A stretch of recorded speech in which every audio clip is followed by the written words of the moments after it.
Before we continue, I need to disclose that I don't have financial conflicts of interest, but I have a personal conflict of interest. I have a daughter that she's 3 years today, and today humans still destroy and kill almost everything on the planet. And as many other citizens and consumers, I want her to grow in a world where humans embody goodness, restoration, and benevolence towards other people, animals, and biodiversity. And that's what gives me the energy to do research and do my work. So, I will give a brief introduction to this alternative proteins kind of business talk. And first, what are these alternative proteins? And alternative proteins refer to all those proteins that are actually not from animal origin. And if you see from when it comes to plant-based proteins, it refers to a continuum from unprocessed protein-rich plants.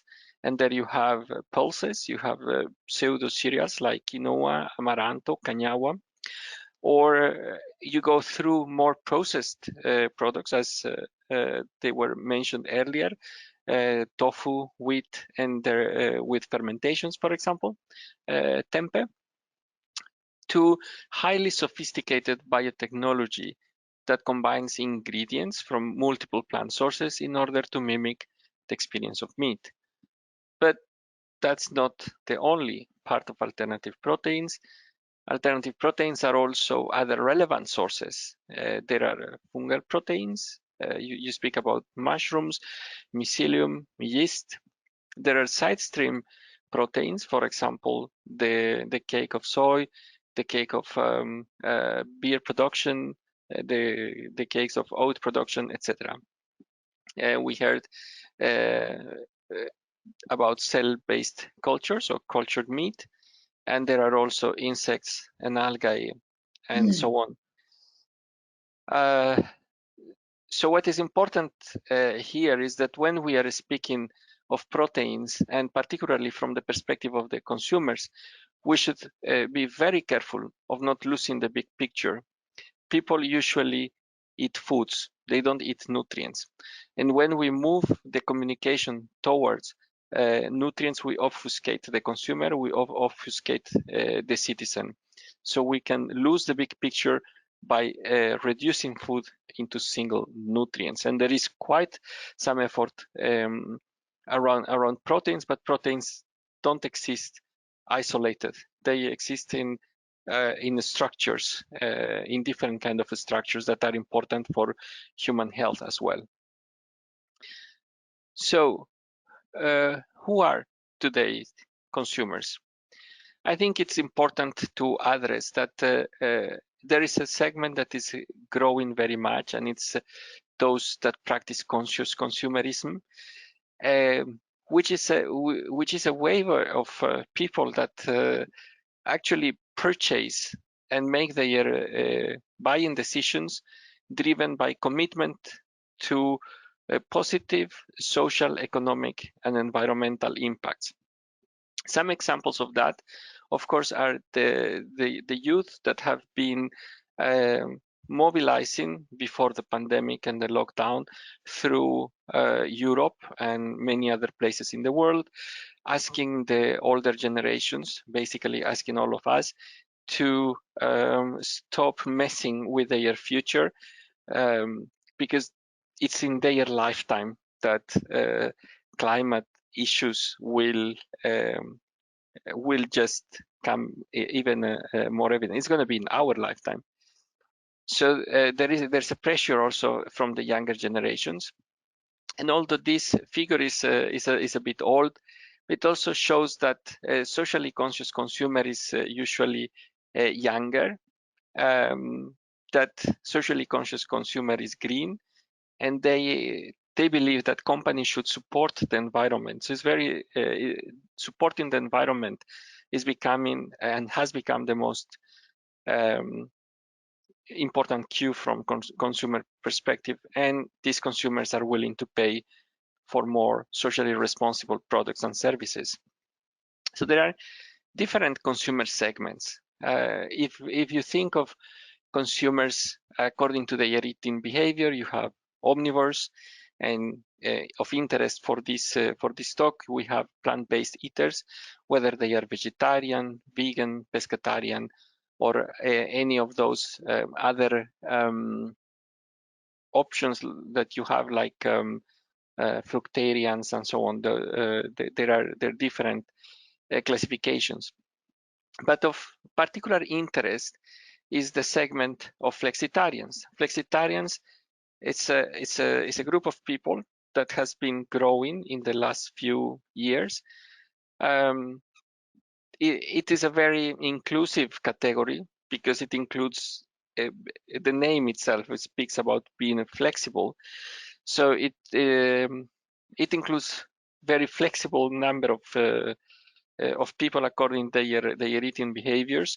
Some people would call themselves flexitarians and still eat more meat than the lower quintiles of omnivores in some of the surveys. And the definition is very, very broad. If someone goes and reads the paper of Derbyshire in 2017, there's like 20 definitions of flexitarianism. However, flexitarianism is one of the first steps that people take when they are engaging in dietary shifts. Of course, there are other consumer segments of relevance, particularly when you think of dietary transitions. We would say that the younger generations, they are called millennials and Generation Z, they are driving the demand side for sustainable, ethical, and healthy food. And paradoxically, although they are younger, and you would always suspect that younger people are having less income, but they are the ones that are demanding more products that are ethical and sustainable. Generation X, which is the people born before 1980, they are adopting the changes, and particularly the COVID has confronted people with their own mortality, probably, but the fact that they are aging and that being able to be at home and cook by themselves, there is a possibility for them to change. And older consumers, there is sufficient evidence that they can be that their eating behaviors can change under the right interventions. So I want to focus a little bit on the market and business potential of the plant-based sector. First, this is a paper that we published last year, and I think it can serve as a kind of frame for the business perspective of plant-based food and protein. According to this paper, consumers will perceive plant-based diets as ethical and environmentally friendly. They need products that are convenient, that are tasty, as it was mentioned earlier, and particularly that have a simple ingredient list. It's important to mention that there are lots of beliefs, perceptions, and understanding towards alternative protein products that need to change, in particular those regarding plant-based foods. And meat replacements should be healthier, and they should have a clean label. I need to make the point that at this moment, the case for the healthiness of alternative products is very little, because most of the studies that have related health with the levels of processing have been based on data that existed before these products were put in the market. So there is very little actually known of the actual health effect of these products, these extruded proteins, or other products. However, the other thing to say is that policy context and market trends point towards increasing business opportunities. And within smart protein in the consumer world package, our colleague Kai-Britt Bechtold produced this report on the plant-based sector overview for Europe. And we can see that in the last 2 years, from 18 to 20, there has been a 49 increase in the sales value of the plant-based food in Europe. And that important that the total European plant-based sector, of course, is mainly in Germany, UK, Spain, and Italy, and that is growing in other countries. But it's a growing and blossoming market. It's comparable to what happens in the United States, with growth of 15% between 2017 and 18, 11% between 18 and 19, and 18, 19, 12, and 27%. I'm using data that I found from Good Food Institute, that is the same organization as the previous speaker. And compared to the there is a comparison between the animal-based and the sorry, there was a problem with this slide. The animation didn't go well, but anyway, there is the total plant-based foods showed 43% dollar growth, household penetration of 57%, and 78% people are purchasing it. So I will provide you some consumer insights for innovation in alternative proteins. We had a recent consumer survey that was carried out in Denmark, Germany, and Spain. We identified 4 respondent groups: those who don't eat animals with high plant consumption, low animal consumption, high plant, moderate animal and plant, and high animal and moderate plant consumption.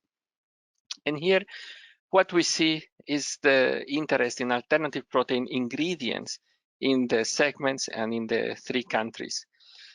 So the most preferred ingredient for or source of proteins is legumes and pulses. It is very the area of insects. You can see that it's doubtful in many ways. The combined half meat, half protein systems are mostly accepted, but by a percentage of people in the higher meat consumption, but not necessarily accepted in the lower consumptions. And at least for the moment, there is very little interest in cultivated meat. And when it comes to the different types of plant-based products that are of interest, we can see here that the winner is this B, is plant-based products with no meat-like taste and texture, suggesting that maybe the time is ripe for new food categories, for the development of new categories using plant-based foods. Moreover, revising some other papers and these ones, we see that there is a very clear winner in the order of preference towards the origin of alternative proteins. People prefer pulses and vegetables, algae, plant-based meat, cultured meat, and then insects. They are still behind, and mostly because of the disgust factor, particularly existing in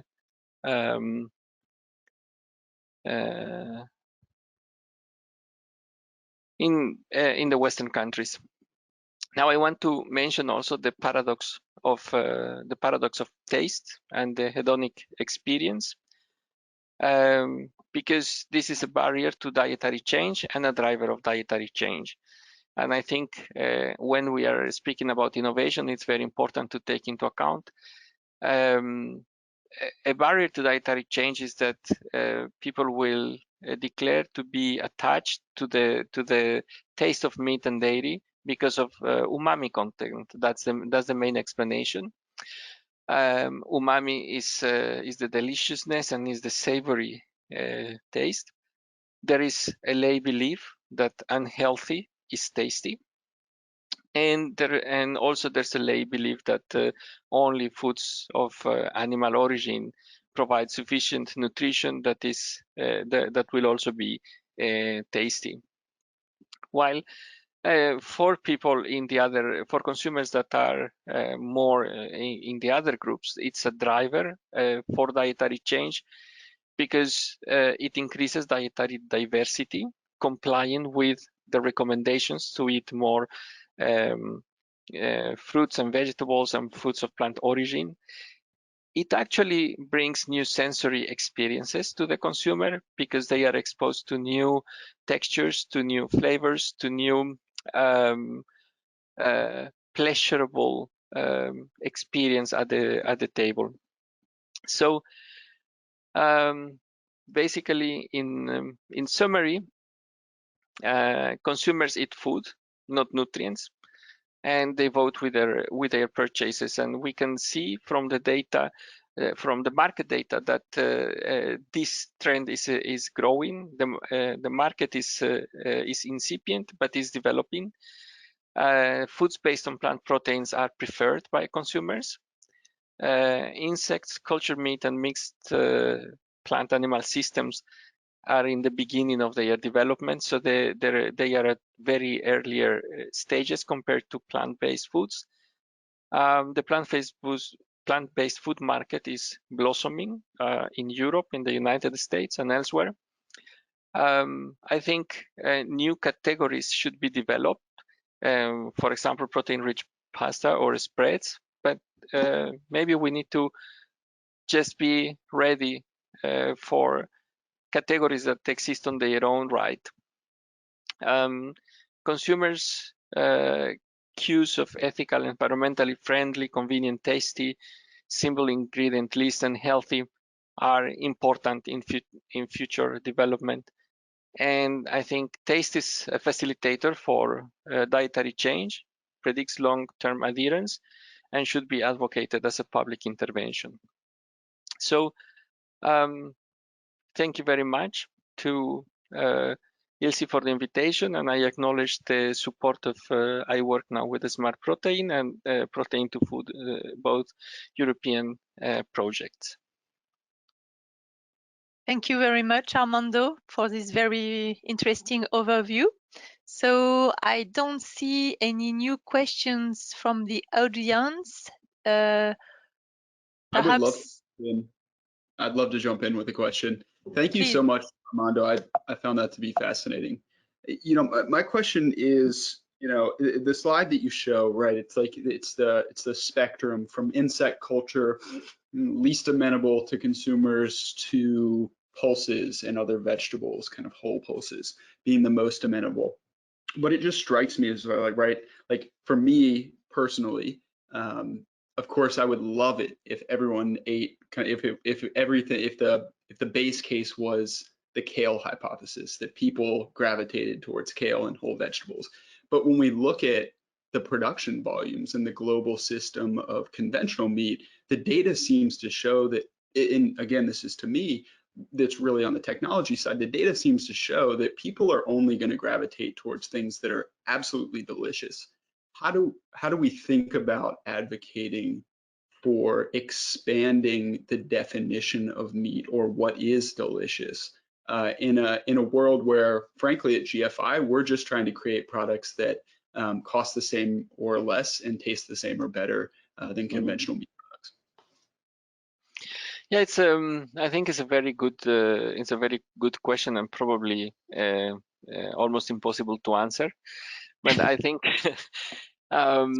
but I have some ideas that might help in the broader context.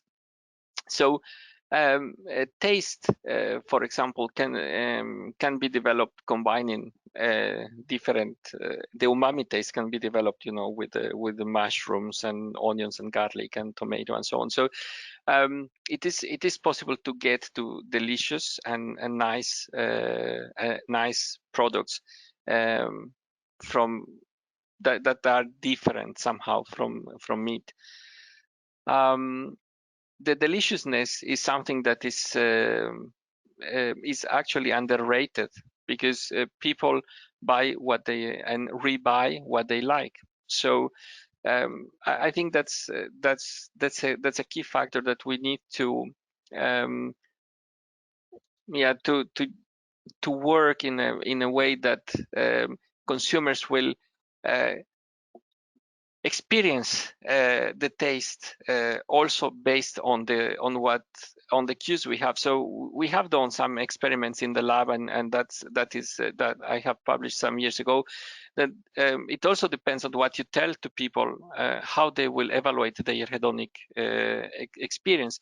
So if you tell them, well, try this product and evaluate what your liking is, they will give you a mark. But if you tell them that on top it helps to the environment or has this ethical aspect, or their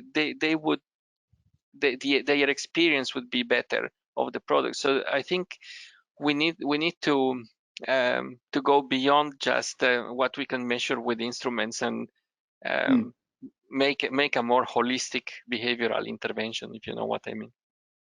It's very interesting. The last thing that I'll just toss out there is it just strikes me as if, you know, in some of the high level consumer research I've seen, it seems as if kind of the stated preference of consumers oftentimes is kind of they want healthy products, but ultimately when we see kind of their revealed preference, what they're actually purchasing, the taste seems to be kind of that key driver. So it almost seems to me, and again, I think I'm potentially off base here, that it feels like the health metric is almost like a red herring in comparison to taste and price. But again, I fully agree. Taste and price will be the main determinants for the choice. We need to try to change that, or try to provide the same taste at an affordable price. And I think that has been the challenge that faced by the innovations at this time. And as I said in the talk, the health case is not really made yet. So you cannot really say this is healthier or not, because it hasn't been made. We need to wait a couple of years that someone runs a proper randomized control trial and so on, and provide the health effects of the innovative products. Excellent. I think that's a really good place to stop and to move on to our next speaker. Great pleasure to introduce my very good friend, Claire Mills, who's going to talk about food safety, consideration of alternative proteins.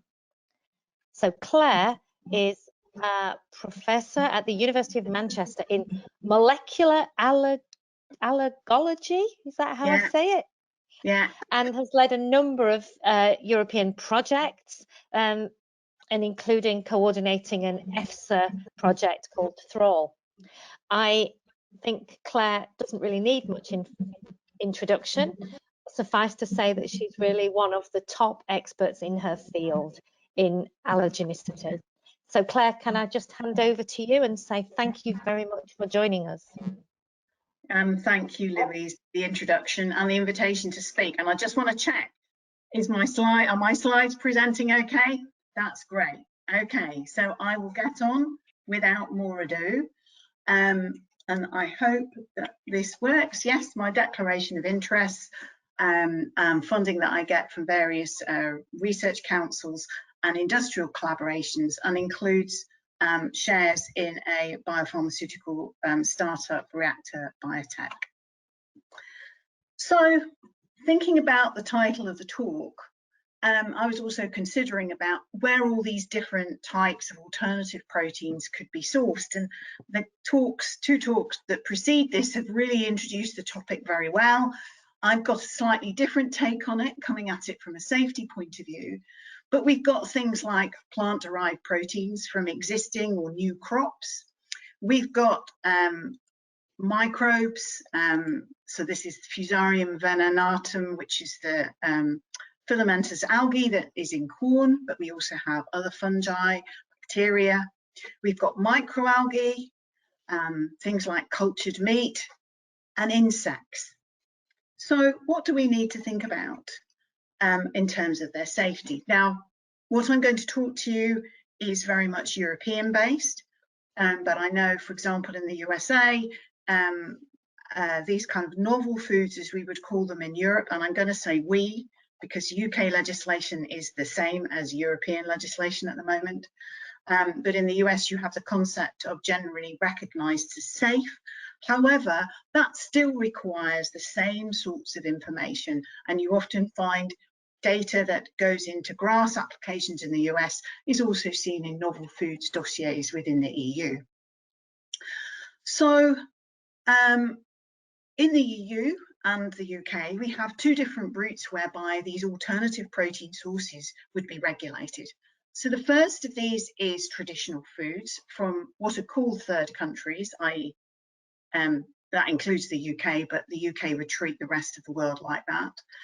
And this is applicable to foods with a 25-year history of use, and you have to demonstrate that they've been in the customary diet of a significant number of people in at least one third country. If not, if you don't satisfy that, then you have to go through the main novel foods regulation, where actually it covers food and food ingredients with a new or intentionally modified structure, and food ingredients consisting of or isolated from microorganisms, so fungi or microalgae, plants or animal foods, except those obtained by traditional propagation or breeding. And what I will say, because it was mentioned in the first talk about GM has a completely separate regulatory framework, and I won't be talking about that today. Now, in actual fact, all of the foods, you have classical hazards from microbiological to chemical contaminants, and they all need to be considered. So when we look at all our new alternative protein sources, I'm afraid actually they are all going to count as novel foods, and there will need to be some kind of application and process, whether you're going in the USA where you need a GRAS status, or you're going through biting the bullet and going through novel foods. So what are the safety issues? Well, that depends on their origin, and some of the new technology that we're getting coming through, very exciting, and new processing technology like the 3D printing also gets regulated under the same framework. In actual fact, it depends on how you're making it, it depends on their origin. So let's think about plant proteins from traditional plant sources. Now, these are two food ingredients that have gone through this novel foods process. The first is a protein isolate from oilseed. It isn't the first one, it's the first one on my slide. And in actual fact, that was approved. It was actually developed as an animal feed first, and then it gradually got upgraded, and it's now had a novel foods approval in Europe for human food use. And the sorts of things that had to be considered in that safety issue was things like erucic acid and glucosinolates, and the way in which they addressed that. So it wasn't a barrier to the approval, it had to be addressed. And it had to be addressed using cultivars naturally low in those compounds and developing a production process that further reduced those compounds. So this is where you can address the food safety hazards often by managing them, and by managing them right across your process. And so you have to design your safety in right from the very beginning. One of the first applications that got approved actually was a protein isolate from alfalfa, and here there were hazards such as phytoestrogens, but they were present in foods at similar levels to soybean, and L-carnovanine, which is associated with systemic lupus erythematosus, but the levels are lower than other foods, and there was no evidence of anti-DNA antibody generation. So these both got approved. So yes, you do need to collect the information together, but I don't know many people in the food industry who actually want to hurt anybody with their products. But it's about having that safety engineered at the beginning. Now, I've actually been working in food research long enough to remember the development of corn, and I started out working on trichothecene mycotoxins. And actually, it's very interesting because corn, which actually they can't make enough of, and it comes from the fact it was predicted back in the 1960s that there would be a shortage of protein-rich foods. And in response to that, something called mycoprotein was developed, which is based on Fusarium venenatum. Now, in actual fact, it's grown in very large scale, and there was permission granted for its use in 1985 after a 10-year evaluation programme. What the issues were with corn for the safety assessment were two. So first of all was mycotoxins. So in actual fact, venenatum, like all Fusarium species, carries the genes for making mycotoxins, such as deoxynivalenol and T2 toxin. Consequently, what they had to do was test every single batch, which is where I was involved because I was in a group that actually did that. And actually, they've never had a problem with mycotoxin contamination in corn. It's been managed out of the entire system. The other risk was allergenicity, which was beginning to come onto the radar at that time. But in actual fact, what we can see based on what's been published in the literature is there is only one case report of an individual with IgE-mediated allergic reactions to the Fusarium itself.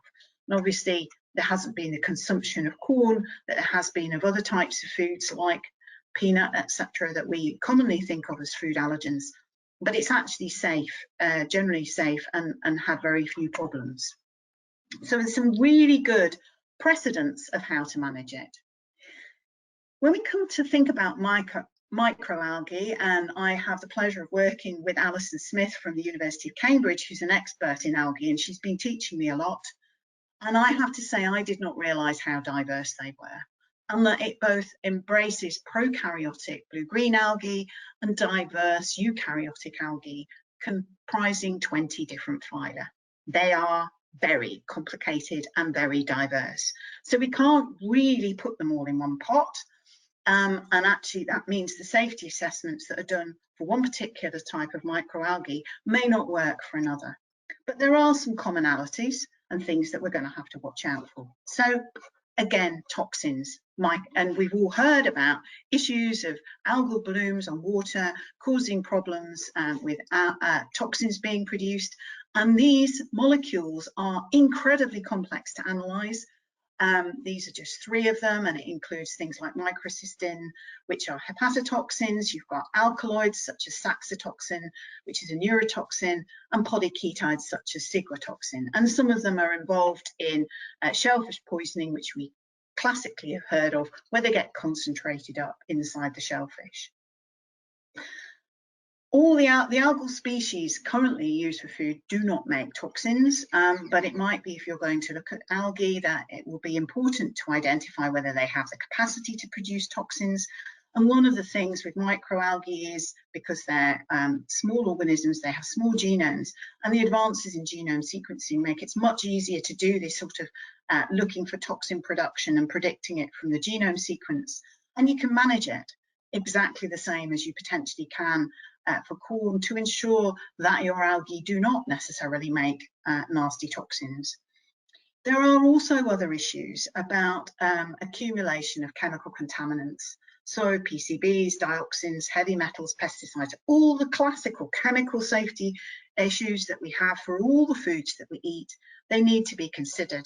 And that relates to understanding how your methods of cultivation and the control of water quality used for culture and the algal species used all work together to prevent or manage that accumulation.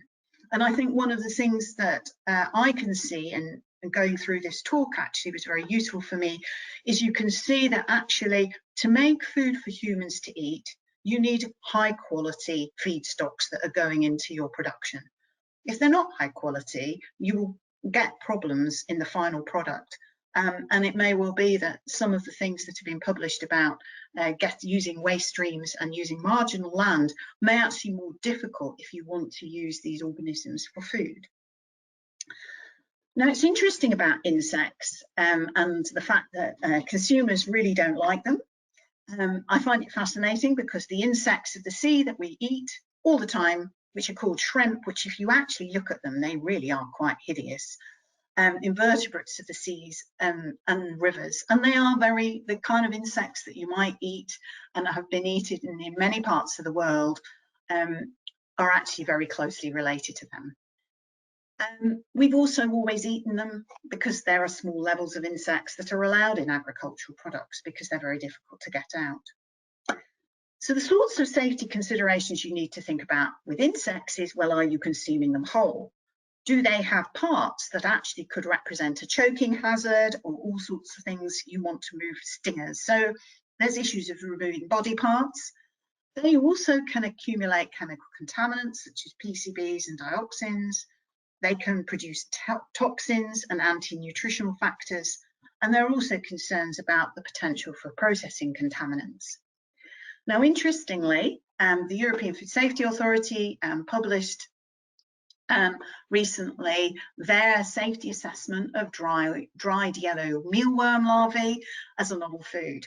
And what they found in practice, so this is for mealworms, either given as snacks. I must admit, I'm not sure I'd want to eat them as snacks, but at a level of 10% as a food ingredient, in biscuits, pasta and legume dishes, and sports nutrition supplements. So what did they find? Well, bioaccumulation of dioxins and PCBs, so that had to be managed by ensuring the feed had no detectable dioxin or PCB, so you have to monitor the feed going into the insects. Arsenic was actually accumulated, and they did have reasonable levels of both arsenic and a mycotoxin called octotoxin. But the way EFSA assessed this was by exposure assessments based on this 10% in foods, was that really the contribution to the diet with the intended use was negligible, and other mycotoxins and pesticide levels were not an issue. Toxins and anti-nutrients were present at similar levels to other foods. So really good news, and they did conclude that it was generally safe for us to eat yellow mealworms. There was a concern about chitin and the chitin content, so it's a new thing. If you start eating a lot of it, we have issues that we don't have methods for determination of chitin that are properly validated. And there are issues over trying to convert to protein content. These are nitty-gritty things that affect the safety assessment, but will also follow on into how you use this material as a food ingredient. And there are potentially immune modulating effects. So one of the things that's not clear is whether the observation on the chemical contaminants and natural toxins for mealworm are generalizable to other insect species in the same way as algae are very diverse, so are insects. And I think we just have to see what happens with some of the other dossiers that are being assessed at the moment. So we've already heard about cultured meat.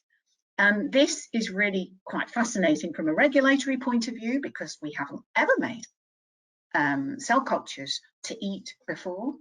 And these issues of cell isolation, immortalization, materials used for cell culture, hygiene and the nutritional quality. There are some legal issues that we don't know what we're going to call it. Is it meat or isn't it meat? But safety issues that relate to how you grow these and issues such as viral contamination of cell cultures. We have to develop a safety framework for actually looking at cultured meat. It does fall within the novel foods regulations, but it will present some interesting questions, which actually we probably should deal with in research projects rather than expecting applicants to sort them out. Now, the second part of my talk is really relates to one of the big things that has really faced anybody going to do a safety assessment on an alternative protein, and that's to do with its allergenicity. So the idea really came about the issues for novel foods came from GM, where in order to improve the nutritional quality for soybean back in the 1990s, a molecular biologist put the 2S-albumin storage protein from Brazil nut into soybeans. There was this amazing paper published in the New England Journal of Medicine where the team at the University of Nebraska showed that if you had a Brazil nut allergy and you had IgE, this is an immunoblot showing that the IgE from the patient binds to the 2S-albumin in Brazil nuts, so that's allergenic, and actually, lo and behold, your soybean, which is expressing that protein, was also allergenic. So it made it the ultimate hidden allergen. And we've moved on an awful lot since then. We have a very detailed framework for assessing genetically modified organisms. And actually that has been very much used and built on within Europe to produce the weight of evidence approach that is also being applied to the allergenicity risk assessment of novel proteins. And this has a whole series of things that we work through. Is the new protein, to kind of conclude, is the new protein likely to be allergenic? Going through various different tests. So, since almost all food allergens are proteins, the allergenic potential for a novel food, such as a highly refined oil or a hydrolysate, is very low. No protein, no problem. However, if you have a novel protein, you have to think about where it's come from, the source, the production process, and experimental and human data. And through the cost action IMPARAS, this put together this kind of nice clear framework. If you like, the first step of your risk assessment is really to take your new protein and say, well, how's it related to anything we know that's an allergen? What are the proteins in it? How are you going to use it? Could it cause a reaction in somebody who's already got a food allergy? So does it cause a reaction in somebody with a peanut allergy? And in actual fact, we can do step 1 and step 2A with a reasonable level of assurance. What is very difficult to do is to understand whether a new protein has the potential to generate a new de novo sensitization. This schema does not involve using animal models, but undoubtedly in the risk assessment, one would use potentially animal models if you needed to. And that is a big problem for a lot of the food industry, where animal models are a no-no. And we do need to get some more better cell-based models that perhaps could be an alternative to animal models in this process. So step 1. The first thing you do, so it could be a transgene sequence, or it could be the sequences of your proteins in your novel source, and you look for a database and you look to see whether there's an allergen that looks like your protein, your new protein. And that gives you a very good idea of potential allergen risk. So this is what they did for the shrimp, the tropomyosin. So tropomyosin is a major allergen in shrimps, and if you look in insect, there is a similar tropomyosin. And it has been known for some time that the IgE in people with shrimp allergy binds to tropomyosin, also binds to the tropomyosin from insects, and it causes cross-reactive allergy syndromes. And this is nice work on the IgE reactivity from 3 different mealworm preparations, and this is the shrimp extract, and you can see the IgE from patient 1, patient 5 binds very strongly to the shrimp, but it also binds to the equivalent protein in the mealworm, and that's also shown here in another type of assay demonstrating allergic potential. And this went one step further, and in actual fact, the team in Utrecht fed mealworm protein to people with shrimp allergy and showed that it causes an allergic reaction. So there is actually no doubt that mealworm protein is allergenic. However, I suspect, and we don't know yet because DG Santé has yet to deliberate, but the evidence is it's allergenic, so that becomes a risk management problem.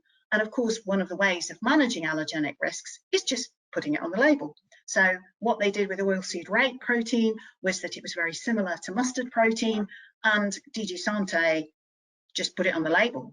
So I think it's highly likely that we will end up with an approval.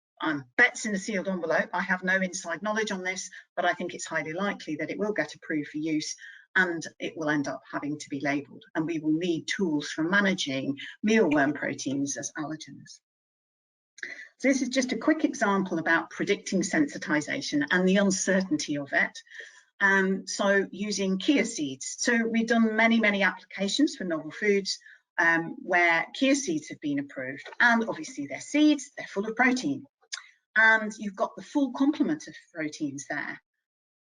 Chia seeds are not from a food that's on Annex 2, which is the labelling list of priority allergenic foods in Europe. And taxonomically, it's not related to any known allergen or allergen family, so it got its approval. However, kind of like 5-6 years down the line, actually there is some evidence that chia seeds can act as allergens. This is a patient who ate chia every day in yogurt and developed eczema. They got multiple sensitization to other foods, including tree nuts and legumes, and it looks like they're sensitized to the storage proteins in the chia seeds. So allergenicity is a very, risk assessment is an uncertain process. Now, there are lots of management decisions that have to be made. I'm involved in providing scientific advice through the Advisory Committee on Novel Foods and Processes to the UK Food Standards Agency. Our role is to provide the science, they do the risk management. But I think there are a number of things we really need to square this off and avoid it becoming a barrier, and feeding into uncertainty over consumer acceptance of foods, because if they get worried that it's going to cause an allergy, people might be reluctant to adopt new technology, which we urgently need. So we need better models, cell models that can predict sensitization potential. We need far better ways of monitoring allergies after they've been introduced onto the market. This is just to show you, this is a summary of fatal reactions that was published earlier on this year in the UK, going back to 1992 through to 2013 and 2015. What's interesting is peanut, it kind of goes up and down, wiggles around. What's been very interesting was that between 1992 and 1996, there was no record of a fatality to milk. But actually in 2013, 2015, milk was the most significant cause of allergic reactions. So whether there are things changing in our allergic population, and this is where food allergens challenge safety paradigms. Dioxins are carcinogens, whatever time of year you might have had them. The problem with allergies is they change, and they will change over time as a consequence of our change in dietary habits, change in exposure, climate change, all sorts of things. The last thing I think we need to consider is labelling for consumers to enable that monitoring to be joined up, and we need to have patient and clinical community involved in this. So that's it, a bit of a whistle-stop tour, and thank you very much for listening. Thank you very much, Claire. We do actually have a question in the chat from Bert. 2 questions. Okay, 2, and now another one. Okay, so Bert's question is around mycoproteins. So he said that corn in Europe comes with an allergenicity warning on its products, saying that some people have had allergic reactions to it. And he's just asking about, if there's no issue, why would a company put a voluntary label on? Okay, so that's a very interesting question. Now, we've studied the prevalence of food allergies in unselected study populations through the Europreval project, and there are others who've studied it in Australia, particularly. We've got good data, China, Australia. We've never recorded anybody with a corn allergy. And I think that that may be just that the incidence is very, very low. It's way lower than things like soybean, which is about 0.2% of the population have an allergy to soybean. So whatever corn is, it is not an allergenic food that is of sufficient prevalence to be considered a priority allergenic food. There are people who have reactions to foods, everything from raspberries to lettuce and cabbage somewhere in the world, but certainly the evidence is that corn is not a major important allergen that cause a source of severe reactions. So I can't comment as to why the company has done that, but sometimes people do put things on labels because they want to reduce liability, but it's not anything that any regulatory body has required. Thanks, Claire. I think There is a question from a colleague of mine, Shentouf. It's which allergenic food source has the highest prevalence of food allergen in adults? And she thanks you for your nice presentation. Okay, thank you. Actually, in adults, it's probably peanut. Although that depends on where you are in the world, and that's very interesting because in Europe it's hazelnut. Okay. I think that's because the Europeans love eating Nutella, and we actually don't have really good quality data from the USA, but in Canada, peanut is a really important allergy in adulthood. But as far as I know, there could be variations in, for example, in a country, depending on the area where you live, in the north or in the south, because of what you have been used to eat, or yeah? Well, within Europe, there's a very interesting north-south divide. And so in the north of Europe, we have a lot of food allergy that is related to sensitization to birch pollen. And so you get people with mild allergies, often, not always, but mild generally, to things like hazelnut and apple. If you go to the Mediterranean area, you can get severe anaphylactic reactions to things like peach and other types of fresh fruit and vegetables, and it's driven by a molecule called LTP. You talk to the Spanish clinicians, they are very, very good at dealing with people with multiple food allergies with very severe reactions. So it does vary. It's amazing geographically. Yeah, thank you. So do we have time for one more question, Catherine, or should we move on? Perhaps Emanuele have a question, a rapid one, a quick one. Hmm? We can't hear you.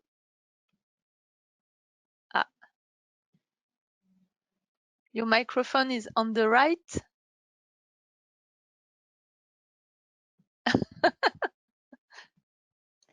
We will need Emmanuel's microphone anyway, so this is a good time. Now can you hear me?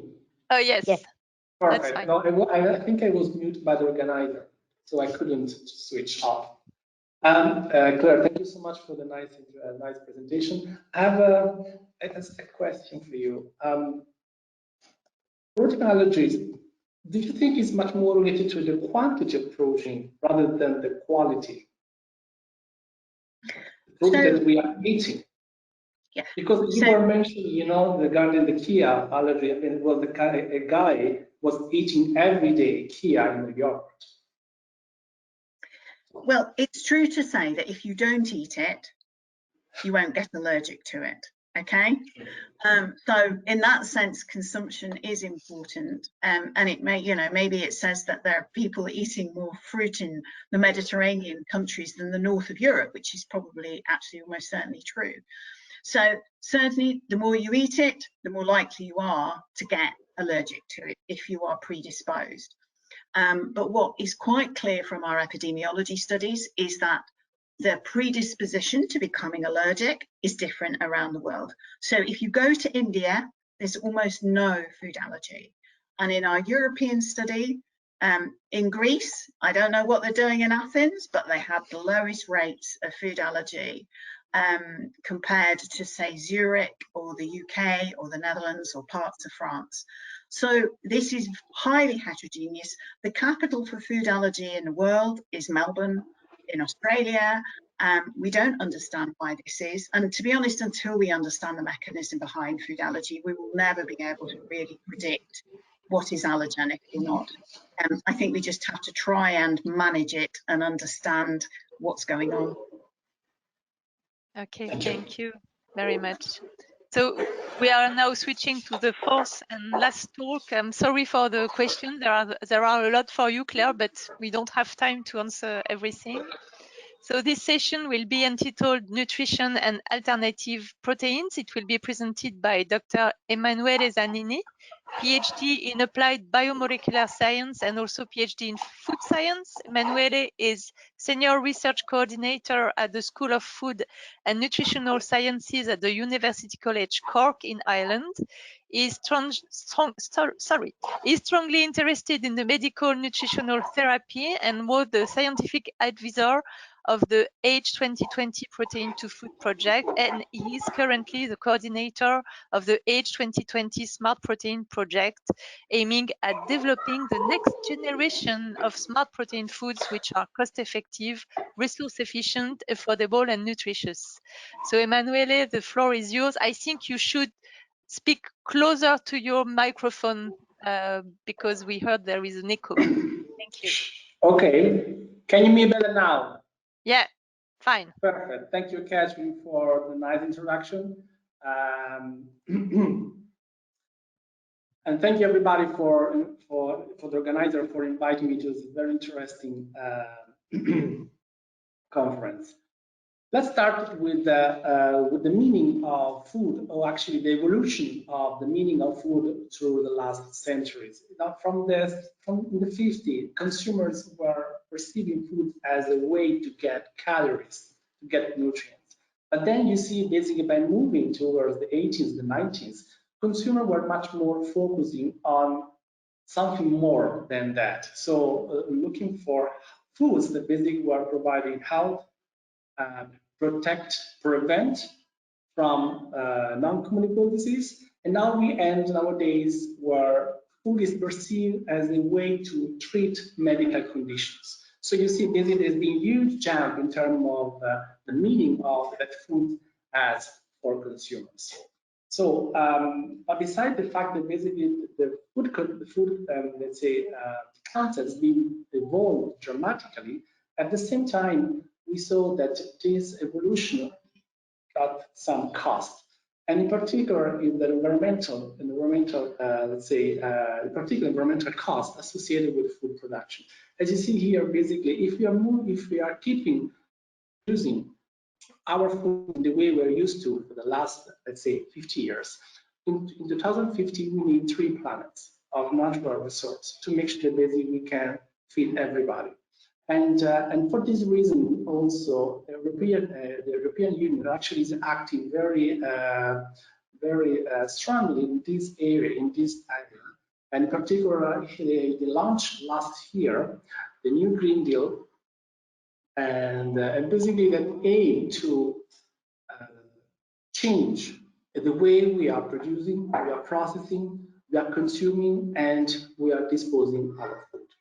And this is very, very, very important. If you want to be a leader in the food transition that basically we are facing nowadays.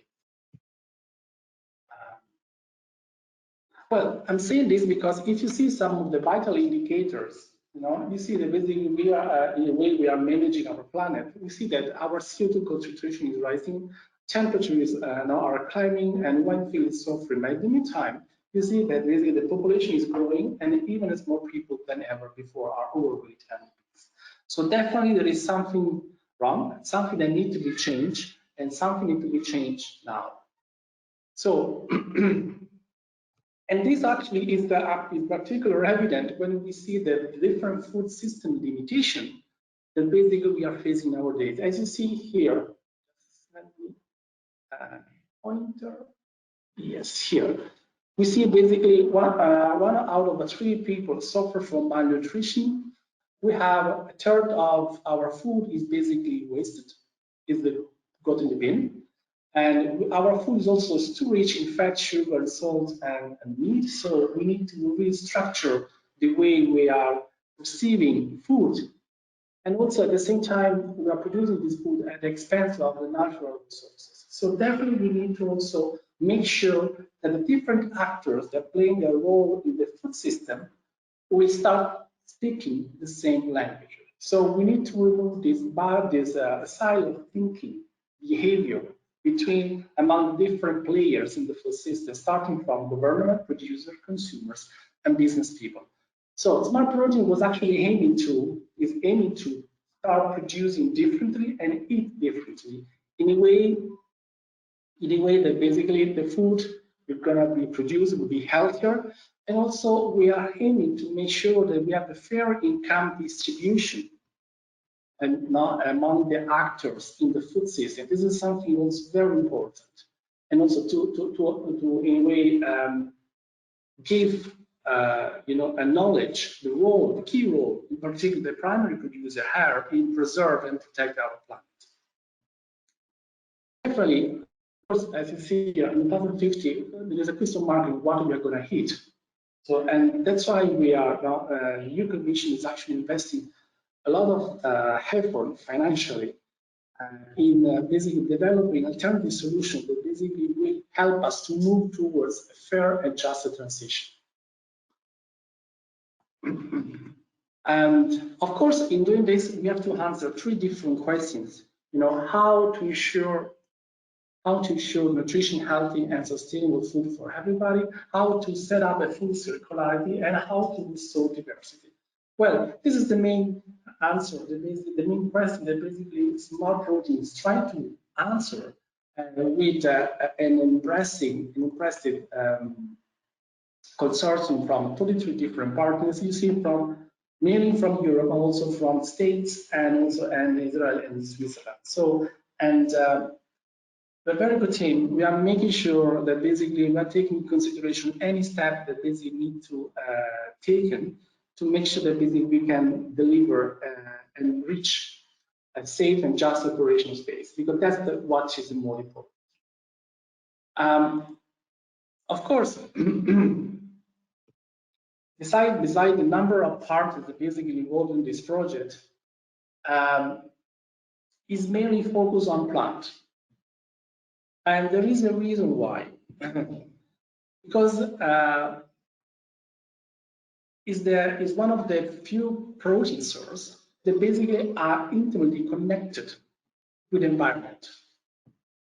The idea here is to produce more better with less. So we are taking consideration also the fact that basically to produce a nutritious food, we need also to have or improve the soil fertility in order to make sure that basically this could happen.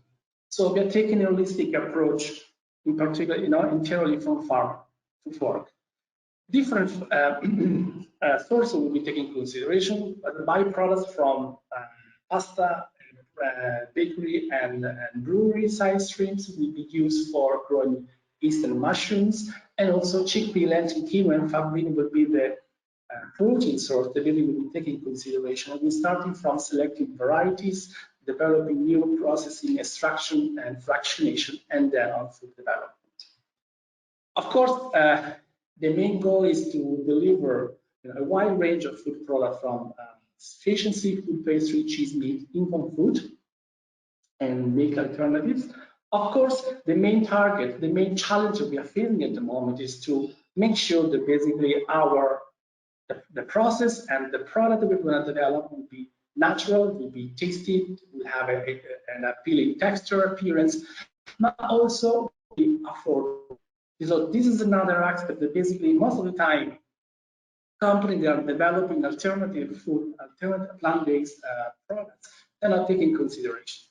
In order to make sure that the mass market will embrace or will face the opportunity to enjoy, embrace this protein transition, we need to make sure that the product we develop will also affordable for them. So definitely, as I mentioned before, Smart Protein is focusing on 3 main routes to and make sure that this transition will happen. So starting from agricultural development, also primary production using regenerative agriculture. So basically regenerating our environment, our soil, in order to make sure that basically the environment and the planet will always be able to feed us. At the same time, developing new sustainable food production and food processing, and also endorsing circularity. This is another aspect that basically we're going to address significantly. So in a few words, we try to build back better after the pandemic. So as you saw from the previous speakers, also from Armando, from the Good Food Institute, alternative proteins is on the way now to, let's say, rise in the next 10 years. And definitely, the reason why, in particular, plant protein is not seen a brilliant future is because they're still perceived by consumers as healthier, and also and much more sustainable than animal food products. Of course, there are several challenges that need to be taken into consideration that we're going to address this in a few minutes. Of course, when we are thinking about what we should do and what should be the trends and how we're going to shape the plant-based foods, taste and texture are the primary aspect that we should take into consideration. People say that basically, yes, I want to shift to a more plant diet, more plant, diet because I care environment. But then the ultimate choice will be only, approaching foods that basically are, let's say, resemble or provoking pleasure when they are consumed. It has to be convenient, so easy to process, and also definitely able to improve the health status of the consumers, but also supporting them in the weight management. Protein content is important, but definitely something even more important is the quality of the protein. Because this is one of the weak points, and most of the time, food products basically containing high plant proteins has been accused not to. And of course, environmental concern is also something very important. As I mentioned before, regenerative agriculture, this is the most important to make sure that we are reshaping the food environment in which consumers are purchasing, processing, and disposing food. Reconnect the consumers with the primary production, with the process, to make sure that basically they get familiar, they understand the meaning and the power of the daily choice when they basically go to the grocery. Of course, we are working on plant protein since 2015, when the EU Commission was actually funding a project called Protein to Food, where I was actually partner and scientific advisor. And here I want to just give you a short video where basically summarize the main outcomes of the protein to food.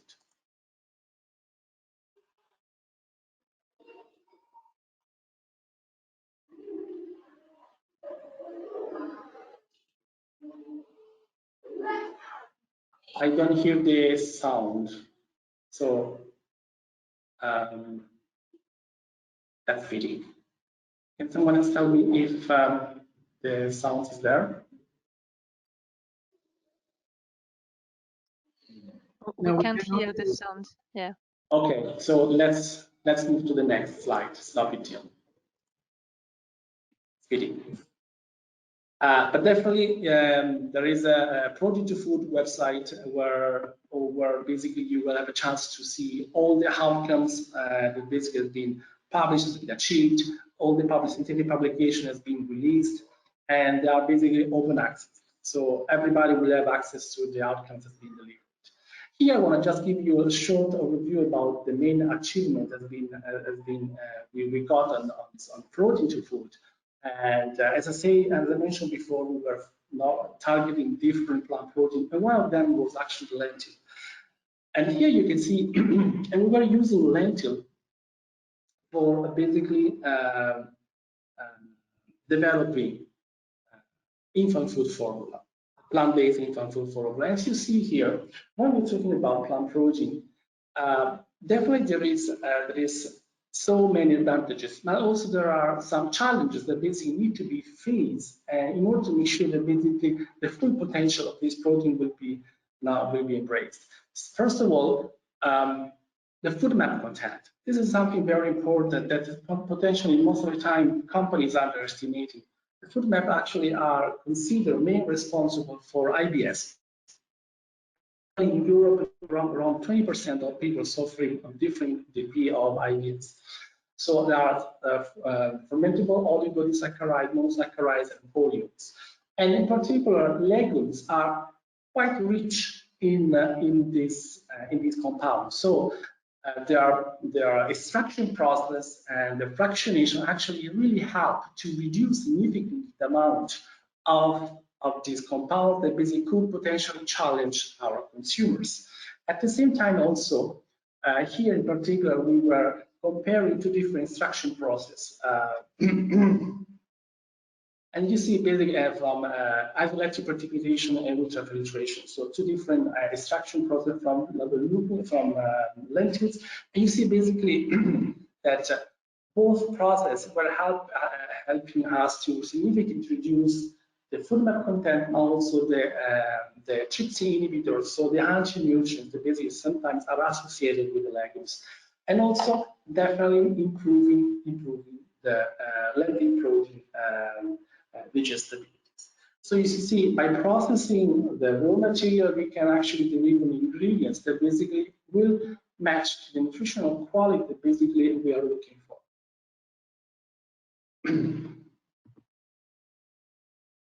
Here in the case of the fababin protein, we were basically investigating again here two different extraction methods, and also we evaluate the in vitro protein digestibility. As you can see also here that as we see for the lentil proteins, the extraction process was significantly able to reduce the food map contents in these ingredients, so basically reducing the risk to create IBS symptoms in our consumers, significantly also reduce the anti-nutrients, in particular vicin and convicin, now quite non-allergenic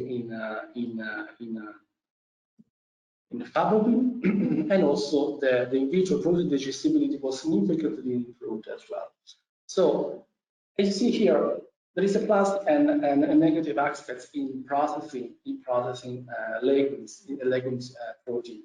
One side, you are reducing some of the anti-nutrients or some of the compounds that basically could have a negative effect on human health. At the other side, you potentially you are depriving the ingredients of some of the micronutrients that basically could actually be relevant. And I'm speaking about minerals, for example. That's actually very, very, very relevant. Okay.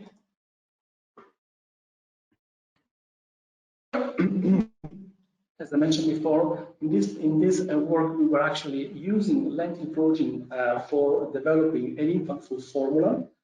And as you see, also here, the results demonstrate that the particle size distribution was very, very uniform and fine compared to the soy-based formula and the rice-based formula. And also this actually allow to show a better technological performance when the powder will be rehydrated. At the same time, also the protein digestibility was actually, the in vitro protein digestibility was actually important and relevant. Of course, much lower than the rice-based formula, but that's because in that case we were using protein hydrolysate to develop the infant formula. So again here, the model lentil formula has a similar digestibility and physical stability value of a commercial soy-based formula. So it could be considered an alternative solution. Of course, this was a starting point of an investigation. Now on the smart protein and follow-up projects, basically we are moving to an industrialization, so an validation, demonstration of this technology and these ingredients at industrial scales involving nutrition. And of course, again here, Armando before was actually talking about developing new food categories, and he was mentioning bread and pasta. In this case, we were actually using different protein from backwin, fababin, and rubin for developing, high protein ivory pasta. And we see here, when we're developing these particular products, you also have technological challenges, because in the pasta you have the al dente effect, so the strength of the pasta need to be kept even after, not during the cooking, at the same and also the consistency of the pasta itself. And you see here basically that when we did an in vitro digestibility and in vivo nitrogen balance, the protein efficiency rate was actually improved when a combination of different protein sources would be used and by replace a portion of wheat flour. As well, here you can see the trypsin, the lysine, and combisine was actually significantly reduced, in particular after pasta was cooked. So also the process, the technological process, we actually have huge influence in modulating these compounds. Here also, again, we were using the same approach for the bread production, and also again we saw that a different combination of protein was actually allowed to develop a better amino acids profile in that products. Also, the protein digestibility was actually improved, and also the anti-nutrients compound was actually significantly reduced as well. So there is a way to now successfully incorporate these protein ingredients in different food categories. And I mentioned here a few of them, but there is a wide range of potential. Of course, the last but not the least, we were also working on the plant-based milk substitute. And definitely the main force that guide consumers towards this new type of products is with digestive wellness. As Claire was mentioned before, lactose intolerance or allergenicity seems rising, and that's also the reason why consumers are much more focused in alternative solutions. And the reason why you see basically the increase in the market trends now for the next couple of years. When we decide to focus and work on this, we just have a look on what was on the market. And then we just have a quick look on the composition to see basically that what we are having is healthy. I'm not saying healthier than milk, but healthy. And that's what we saw. Basically, we compared the composition, the visual appearance, the physicochemical properties, and the glycemic properties. But we saw that basically half of the sample had very low protein content. So what they were doing is they were selling water and sugar.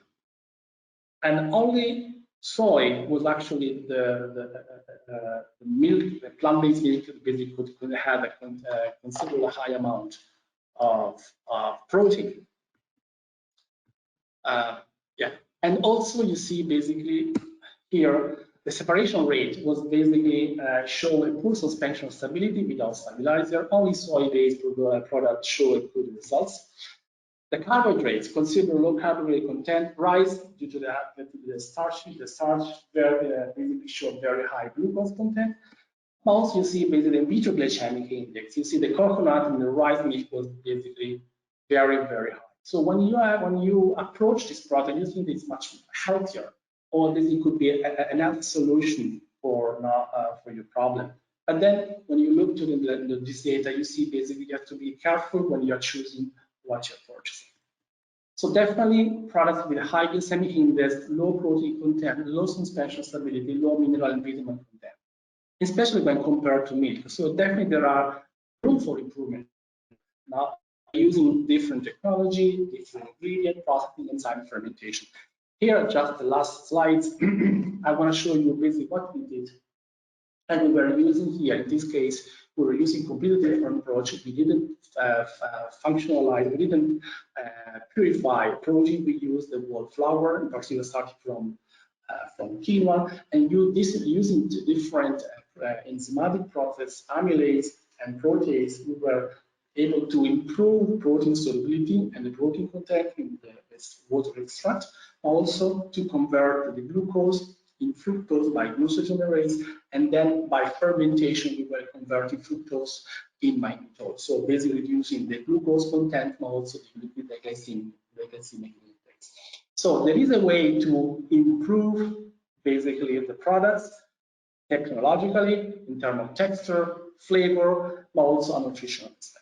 So definitely there are several hurdles still not that busy need to be overcome before a great proportion of the population adopt this type of food products. Definitely consumer hardness. We need to make sure that basically consumers are understand and perceive the relevance on this protein transition. Nowadays, when I'm going to purchase a steak, I'm not paying the real value, the real cost of the steak, because I'm not paying, not the consumers are not taking into consideration the environmental cost associated with the purchase of the steak. And this is something that basically needs to be taken into consideration. Technological hardness, definitely here we have the tools to functionalize proteins in a way that basically will fulfill our expectation in terms of texture, color, flavor, and aroma. Definitely, as I mentioned before, commercialization hardness. We need to make sure that the ingredients we are delivering are affordable and have a relatively low cost. And this is very important. Otherwise, you know, we always have the lifestyle consumers embracing our products, but never the mass market. And the mass market, I think, we need to make sure that the change will happen. Definitely. I'm sorry, we are out of time. Okay.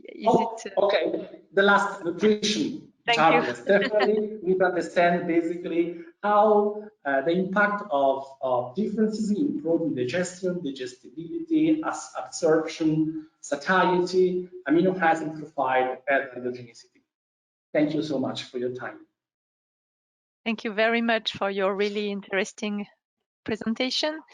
So I don't see any new question in the audience, perhaps because it is a little bit late here in some areas. So perhaps I would like to ask you concerning the fact that there are pros and cons concerning the use of technology to improve or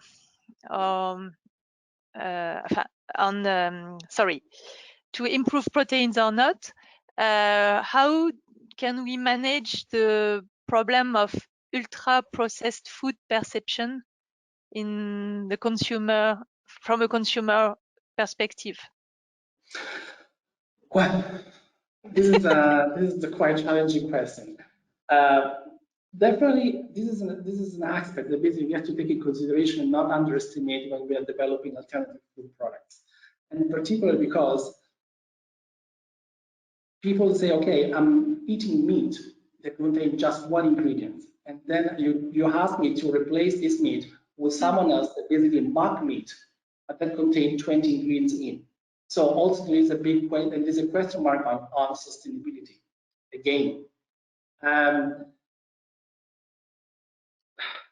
as a scientist, I would say processed food is not a bad thing, because processed food means basically that the raw material, and then we understand from the previous speaker that sometimes you will not always have optimal raw material. So processing will actually have to let's say to improve significantly also the safety of the products that basically you are going to produce. Mm-hmm. So this is again what I mentioned before. You know, the consumers' challenge here is to educate, you know, as the consumer side, so educate consumers to really understand what the words mean, because sometimes you know there are what I found very interesting. They are listening to the discussion that basically are much more closer to their beliefs. Mm-hmm. So they're not willing to, let's say, okay, let's start from scratch, you know, challenge me and I'll challenge you and see basically where we go, where we are headed, you know. And there is much more, let's say, a believer approach here. And it's something that basically has to be changed, because we have the tools, I think, and the youth, in particular, the youth commission is doing a lot of effort in also in educating consumers to make the better choice, and you know, and for them, and also for the kids as well. So the ultra process is also the point is depends how far you go, because I know there are companies that basically are pushing in this direction, and then you're handing, you know, with I can speak about the gluten-free area, for example. You know, most of the time they are just pure starch and hydrocolloids and water. The first ingredients of gluten-free bread is actually water. So, and then you see basically here, you're losing some of the micronutrients that you need.